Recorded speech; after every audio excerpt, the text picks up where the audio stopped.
ఈరోజు కలెక్టర్ గారికి వినతి పత్రం ఇవ్వడం జరిగింది. రాజన్న సిరిసిల్ల జిల్లాలో కార్పొరేట్, ప్రైవేటు సంస్థలు చేస్తున్న ఫీజుల దోపిడీని మరియు అక్రమంగా బుక్స్, డ్రెస్లు అరికట్టడం గురించి, అలాగే జిల్లాలో యథేచ్ఛగా నడుస్తున్న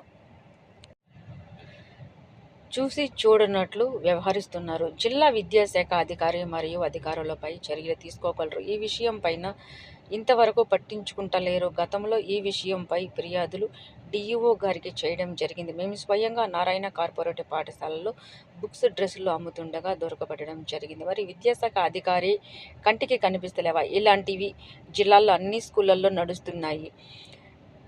డిఈఓ విద్యాశాఖ అధికారుల మీద చర్యలు తీసుకోవాలని కలెక్టర్ గారికి ఫిర్యాదు చేసిన ఏబీవీ నాయకులు. పుస్తకాలు అమ్ముతున్న వారిపైన కఠిన చర్యలు తీసుకుని క్రిమినల్ కేసులు పెట్టాలని ఈరోజు ప్రధానంగా డిమాండ్ చేస్తూ ఉన్నాం.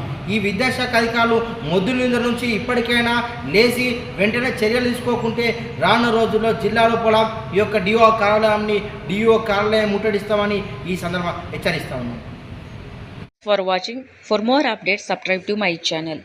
చూస్తూనే ఉండండి. మరెన్నో అప్డేట్ కోసం ASN24 టీవీ న్యూస్ చేయండి, కామెంట్ చేయండి, సబ్స్క్రైబ్ చేయండి. Thank you.